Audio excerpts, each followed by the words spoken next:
Students, welcome back to YouTube channel of SRP College Hebri. So in the last video, I have explained you about Ellingham diagram.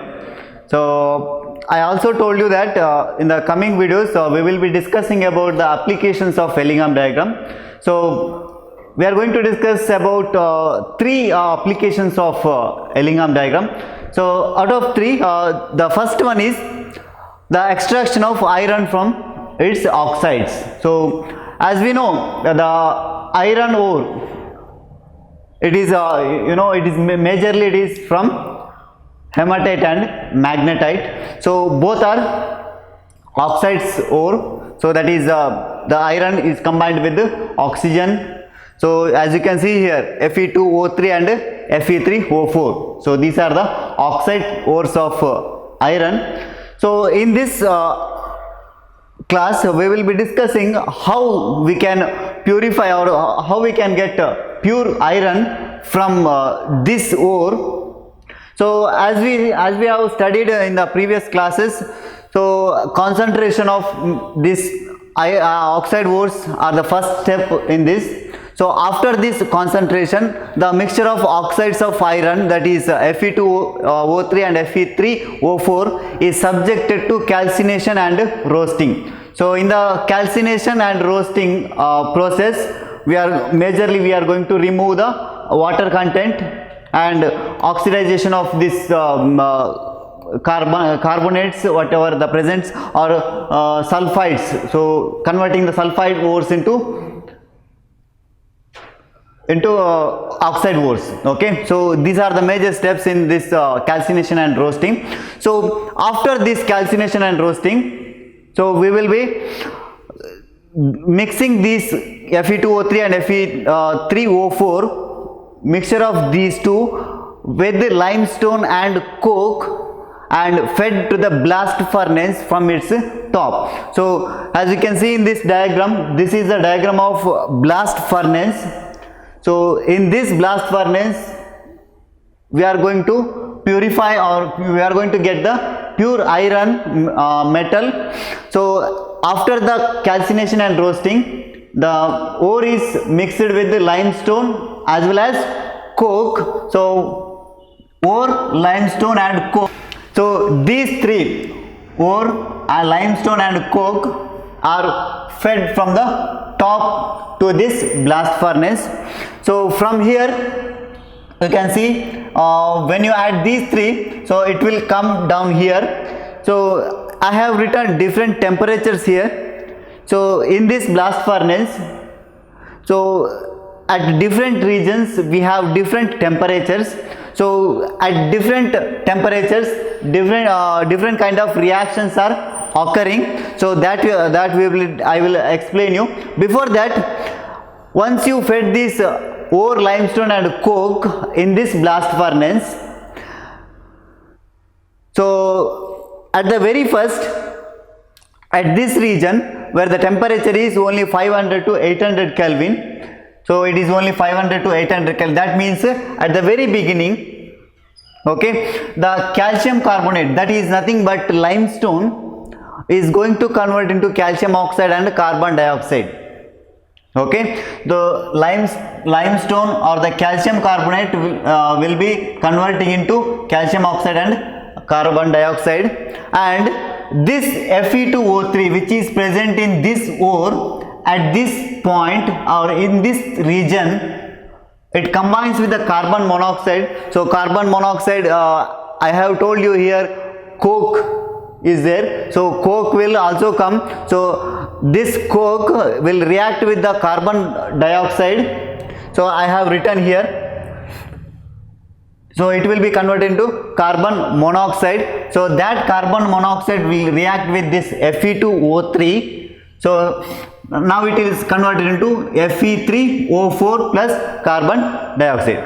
Now this Fe3O4, again it will react with the carbon monoxide. So we know that in this ore there are Fe2O3 and Fe3O4, two oxide ores are there.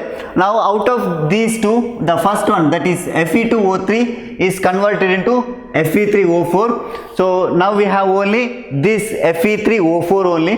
Now again this Fe3O4 will react with carbon monoxide which is present in this blast furnace, and it is converted to FeO. Okay, so these are all the reactions taking place at the region where temperature is 500 to 800 Kelvin.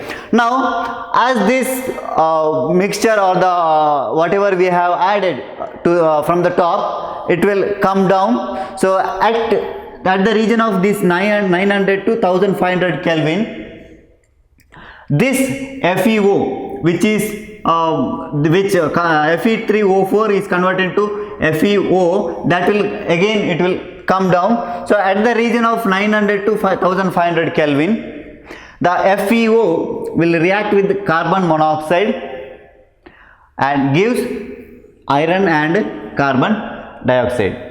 Okay, again you can see there are other reactions are also taking place. So this is the major reactions I have written, I have explained you. Along with that, the coke we have added, or the carbon content that will react with the carbon dioxide which gives carbon monoxide. So which is useful in these reactions,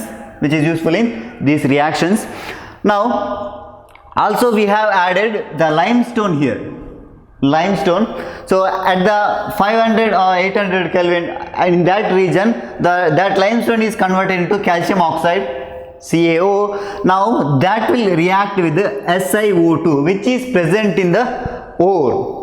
So there are small amount of impurities are present in that ore also. So that impurities, that is SiO2, that will react with the calcium oxide, and you will get this slag. Slag is generated when this calcium oxide and SiO2 is reacted. Now this slag which is collected here. So this is this one is a slag which contains this CaSiO3. Now this can be removed from here. Also we have iron metal, right? So this iron metal, so which is collected here. Okay, so these are the reactions which is occurring at different regions of this blast furnace.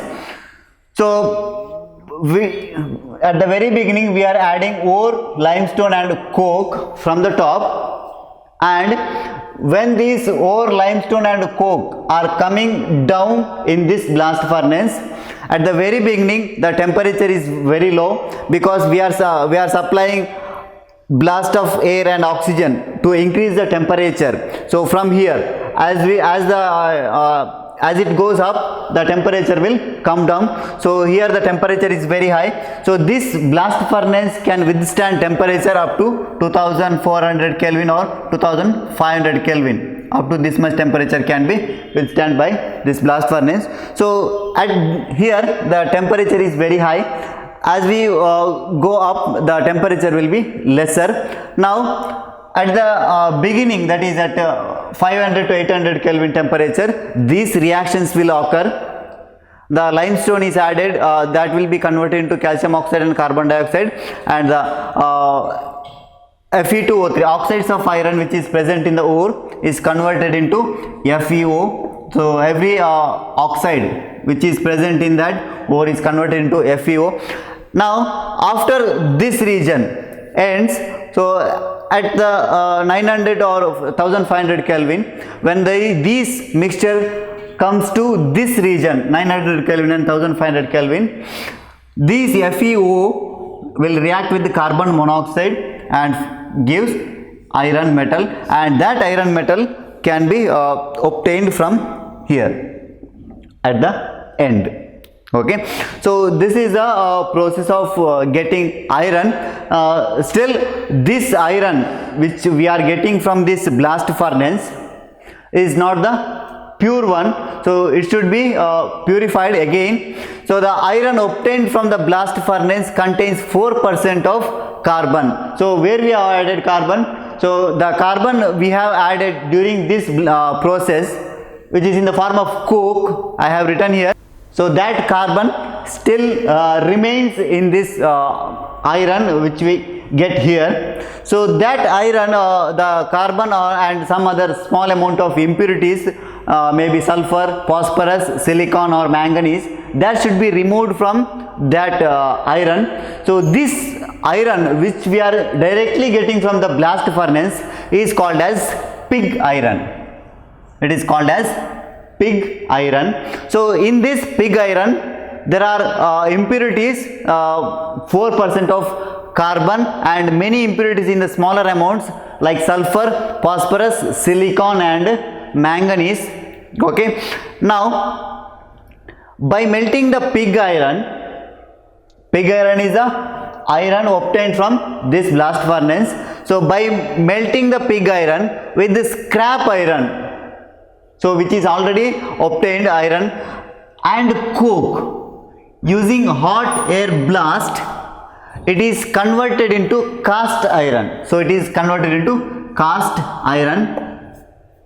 Still it contains 3% of carbon. So only 1% of carbon is removed in this process, and is this cast iron which we are getting here is extremely hard and brittle. So hard, as you know, it is as you know the meaning of this hard.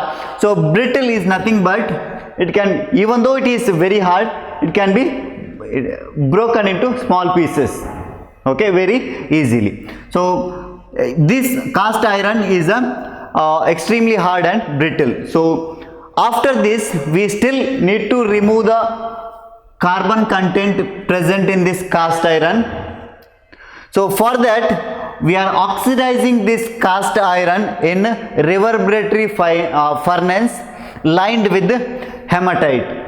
So in a reverberatory furnace which is lined with the inside wall of this reverberatory furnace is lined with hematite. Hematite means Fe2O3. That Fe2O3 will react with the carbon content of this cast iron and it gives pure iron and carbon monoxide. So this carbon is oxidized to carbon monoxide. So by this way you can remove the carbon content of this cast iron using reverberatory furnace. Okay, so this iron which is called as wrought iron or malleable iron, which is a pure form of iron, and it can be used for any other purpose in commercial purposes. Okay, so this is about extraction of iron from its oxides. So this is one of the application of Ellingham diagram. So here we are taking the carbon as a reducing agent and we are maintaining these temperatures, and all these are based on the Ellingham diagram. So Ellingham diagram will help. So if you look into the Ellingham diagram, you will clearly get it that these temperatures what I have written here or what we have maintained here, which is based on Ellingham diagram, because at low temperature, if you carry out the same reactions at low temperature, this reaction will not occur. So by looking at the Ellingham diagram, scientists thought that by maintaining higher temperature we can purify this oxides of iron using carbon itself. No need to go for other reducing agents. Using carbon itself we can reduce the oxides of iron, but we need to increase the temperature. So that is one of the application of Ellingham diagram. So this is one of the important question for your examination. So you will get 2 or 3 mark question based on this. So you need to remember these temperatures. So question may be asked like this: write the chemical reactions occurring at different regions of the blast furnace. So at this region 500 to 800 Kelvin, at 900 to 1500 Kelvin. So these are all the temperatures. At different temperatures different reactions will be occurring. So these things you should remember. Thank you.